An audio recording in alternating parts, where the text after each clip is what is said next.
नमस्कार साथियों, जय हिंद। मैं टी आर नाइक आप सभी का एक बार फिर से हमारे अपने यूट्यूब चैनल स्टडी विद फौजी फैमिली में हार्दिक स्वागत करता हूं। तो साथियों, आज हम पढ़ेंगे जनरल अवेयरनेस में इंडियन पॉलिटी का वीडियो पार्ट 10। तो चलिए स्टार्ट करते हैं आज के इस वीडियो का पहला प्रश्न। ये रहा आपकी स्क्रीन पे। प्रश्न ये है दोस्तों कि राज्यसभा में राज्यों को स्थान किस प्रकार दिए गए हैं। तो दोस्तों, इस प्रश्न का सही जवाब आपको इन दिए गए 4 ऑप्शन में से चुनकर बताना होगा। पहला ऑप्शन है उनकी जनसंख्या के अनुसार, या फिर समान रूप से, या फिर जनसंख्या और आर्थिक स्थिति के आधार पर, और डी ऑप्शन है दोस्तों वर्तमान आर्थिक स्थिति के आधार पर। तो साथियों, इस प्रश्न का सही जवाब होगा ऑप्शन ए, उनकी जनसंख्या के आधार पर।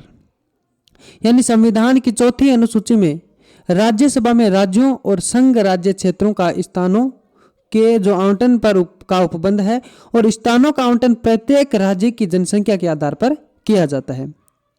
यानी साथियों, स्थानों का जो आवंटन है वो प्रत्येक राज्य की जनसंख्या के आधार पर किया जाता है, और राज्यों के जो पुनर्गठन तथा नए राज्यों के गठन के परिणाम स्वरूप राज्यों और संघ राज्य क्षेत्रों को आवंटित राज्यसभा में निर्वाचित स्थानों की संख्या वर्ष 1952 से लेकर अब तक समय समय पर बदलती रही है।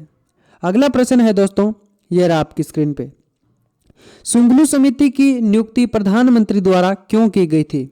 ऑप्शन है जन लोकपाल विधेयक मसौदा तैयार करने के लिए। ऑप्शन बी है दोस्तों राष्ट्रमंडल खेलों के संचालन में भ्रष्टाचार के आरोपों की छानबीन के लिए। ऑप्शन सी दोस्तों दूर संचार घोटाले की छानबीन के लिए। डी में है कॉरपोरेट लॉबिस्ट घोटाले में फोन टेपिंग की जांच के लिए। तो साथियों, इस प्रश्न का सही जवाब होगा ऑप्शन बी, राष्ट्रमंडल खेलों के संचालन में भ्रष्टाचार के आरोपों की छानबीन के लिए। यानी सुंगलू समिति की नियुक्ति प्रधानमंत्री द्वारा राष्ट्रमंडल खेलों के संचालन में भ्रष्टाचार में जो आरोपों की छानबीन के लिए की गई थी। अगला प्रश्न देखते हैं दोस्तों, यह आपकी स्क्रीन पे। लोकसभा की उपाध्यक्ष में यानी लोकसभा की उपाध्यक्ष से संबंधित कौन सा या फिर कौन से कथन सत्य हैं। तो साथियों, इस प्रश्न का सही जवाब आपको इन दिए गए तीनों कथनों को सावधानी पूर्वक पढ़ के इस प्रश्न का राइट आंसर आपको देना होगा। पहला कथन है 1950 में भारतीय संविधान के प्रवर्तित होने के बाद उपाध्यक्ष के पद को और अधिक प्रमुख स्थान प्राप्त हुआ। दूसरा कथन है दोस्तों उसका निर्वाचन सदस्यों के मध्य से ही होता है। तीसरा कथन वह पद पर तब तक बना या फिर बनी रह सकता है जब तक वह सदन का या फिर की सदस्य बना रहे। नीचे दी गई कूट का प्रयोग करके सही आंसर चुनिए। ऑप्शन है केवल एक, 1 2, 1 2 3 और 2 3। साथियों, इस प्रश्न का सही जवाब होगा ऑप्शन सी, 1 2 3 यानी उपरोक्त सभी। लोकसभा उपाध्यक्ष का चुनाव लोकसभा सदस्यों द्वारा किया जाता है। उपाध्यक्ष है जो कि सदन के जीवन पर्यंत अपना पद धारण करता है, किंतु वह सिर्फ तब तक ही पद धारण कर सकता है जब तक वह सदन का सदस्य है। तो साथियों, 1950 में भारतीय संविधान के जो प्रवर्तित होने के बाद उपाध्यक्ष के पद को और अधिक प्रमुख स्थान प्राप्त हो गया था। अगला प्रश्न देखते हैं दोस्तों, यह रहा आपकी स्क्रीन पे। आम चुनावों के बाद आपातकालीन अध्यक्ष ऑप्शन ए है लोकसभा द्वारा निर्वाचित किया जाता है, या फिर आपातकाल चुनाव के आम चुनाव के बाद आपातकालीन अध्यक्ष जो कि बी ऑप्शन में भारत के राष्ट्रपति द्वारा नियुक्त किया जाता है, या फिर उच्चतम न्यायालय के मुख्य न्यायमूर्ति द्वारा नियुक्त किया जाता है, या फिर ऑप्शन डी है दोस्तों लोकसभा का ज्येष्ठतम सदस्य होता है। तो साथियों, इस प्रश्न का सही जवाब होगा ऑप्शन डी, लोकसभा का ज्येष्ठतम सदस्य होता है।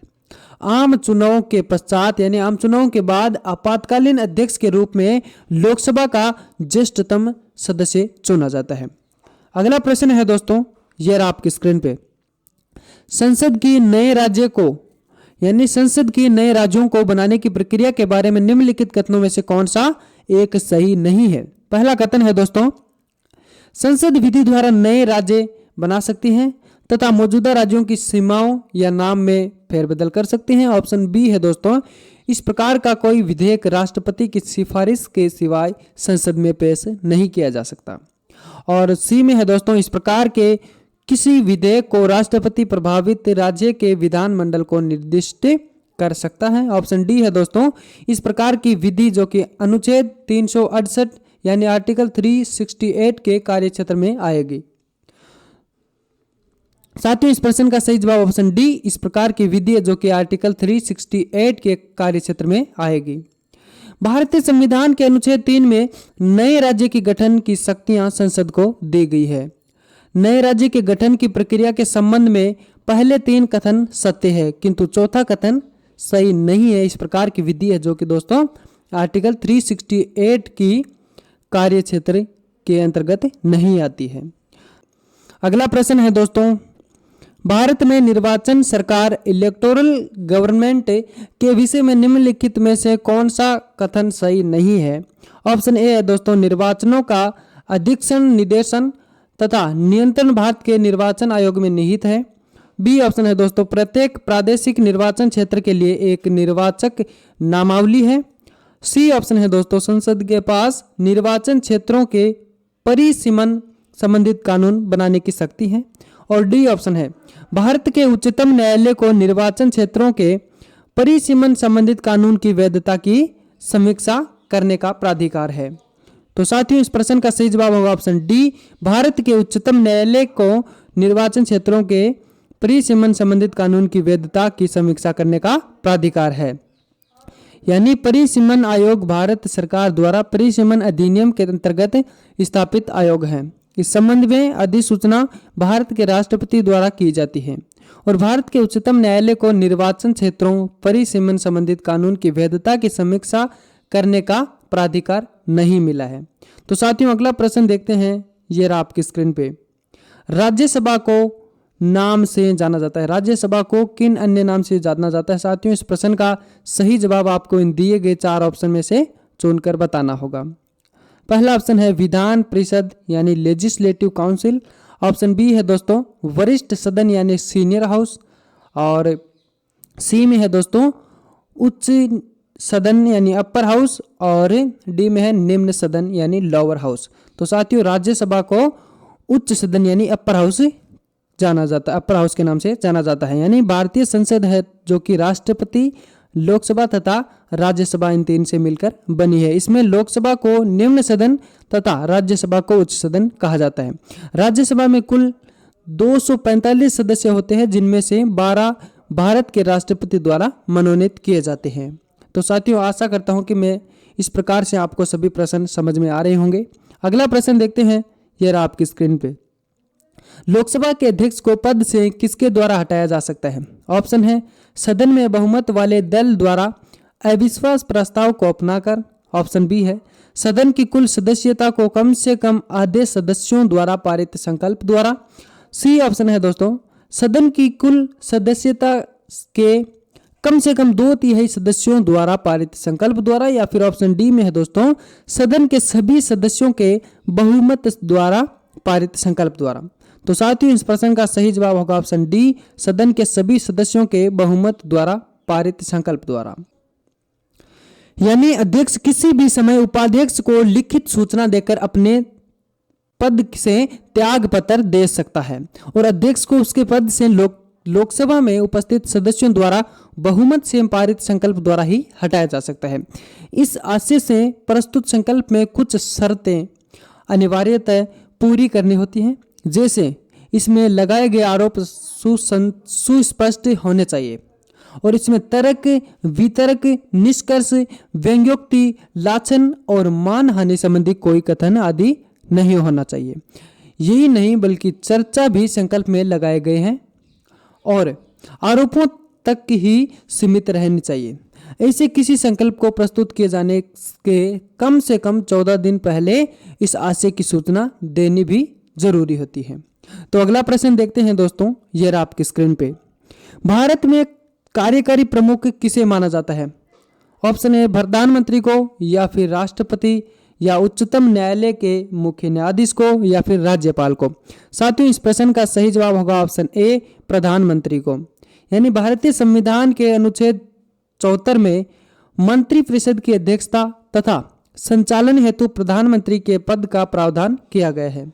यह केंद्र सरकार के मंत्रिपरिषद का प्रमुख एवं राष्ट्रपति का मुख्य सलाहकार होता है। अगला प्रश्न दोस्तों, भारत को संसद के बारे में निम्नलिखित में से क्या सही नहीं है। ऑप्शन ए, राष्ट्रपति लोकसभा और राज्यसभा से संसद बनती है। ऑप्शन बी है लोकसभा में मनोनीत सदस्य नहीं होते हैं।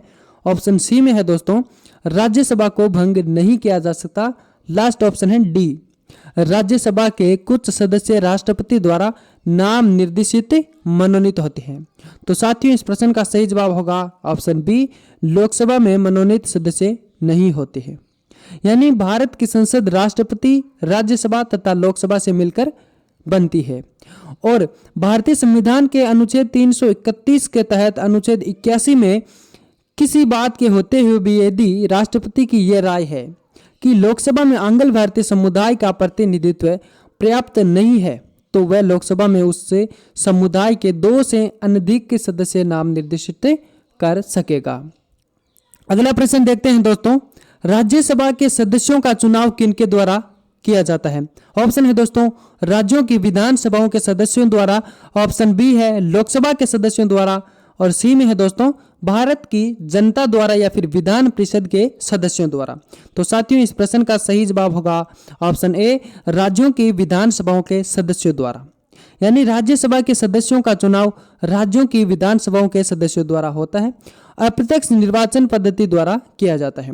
और राज्यसभा एक स्थायी सदन है, अतः यहाँ प्रत्येक 2 वर्ष बाद 1/3 सदस्य सेवानिवृत्त हो जाते हैं। अगला प्रश्न है दोस्तों, भारत के राष्ट्रपति का महाभियोग। ऑप्शन संसद के दोनों सदनों की संयुक्त बैठक में प्रारंभ किया जा सकता है। ऑप्शन बी है संसद के किसी भी सदन से यानी किसी भी सदन में प्रारंभ किया जा सकता है या फिर केवल लोकसभा में ही प्रारंभ किया जा सकता है। ऑप्शन डी है दोस्तों केवल और केवल राज्यसभा में प्रारंभ किया जा सकता है। तो दोस्तों इस प्रश्न का सही जवाब होगा ऑप्शन बी, संसद के किसी भी सदन में प्रारंभ किया जा सकता है। यानी महाभियोग जो प्रक्रिया के अंतर्गत यदि संसद का कोई भी सदन दूसरे सदन में राष्ट्रपति पर संविधान के अतिक्रमण का आरोप लगाता है तो दूसरा सदन उन आरोपों की स्वयं जांच करता है या किसी जांच आयोग के द्वारा जांच करवाता है, तो इसके बाद महाभियोग की प्रक्रिया शुरू हो जाती है। इस प्रकार कोई भी सदन इसका प्रारंभ कर सकता है। तो अगला प्रश्न है दोस्तों, धन विधेयक के संदर्भ में विचार कीजिए। पहला कथन, धन विधेयक के संबंध में संयुक्त अधिवेशन का प्रावधान है। दूसरा कथन, धन विधेयक केवल सरकार के द्वारा ही पारित किए जाते हैं। और तीसरा कथन है दोस्तों, धन विधेयक का विषय क्षेत्र वित्त विधेयक की अपेक्षा सीमित होता है, अतः प्रत्येक धन विधेयक वित्त विधेयक होता है। उपयुक्त कथनों में से कौन सा या फिर कौन से कथन सही है? केवल 1, 2, 1, 3, 2, 3। दोस्तों इस प्रश्न का राइट आंसर होगा ऑप्शन डी, 2 और 3 कथन सही है। यानी धन विधेयक को संविधान के अनुसार 110 के अंतर्गत वर्णित किया गया है। धन विधेयक केवल लोकसभा में ही पेश किया जाता है, राज्यसभा में नहीं। इस विधेयक के संबंध में संयुक्त अधिवेशन का प्रावधान नहीं है, ये केवल सरकार के द्वारा ही पारित किया जाता है। धन विधेयक का विषय क्षेत्र वित्त विधेयक की अपेक्षा सीमित होता है, अतः प्रत्येक धन विधेयक वित्त विधेयक होता है। तो साथियों आज का हमारा ये वीडियो आपको कैसा लगा, इसकी राय आप कमेंट बॉक्स में देना न भूलें। अगर वीडियो अच्छा लगा हो तो इस वीडियो को आप लाइक करें, शेयर करें। हमारे अपने यूट्यूब चैनल स्टडी विथ फौजी फैमिली को आप सब्सक्राइब जरूर करें।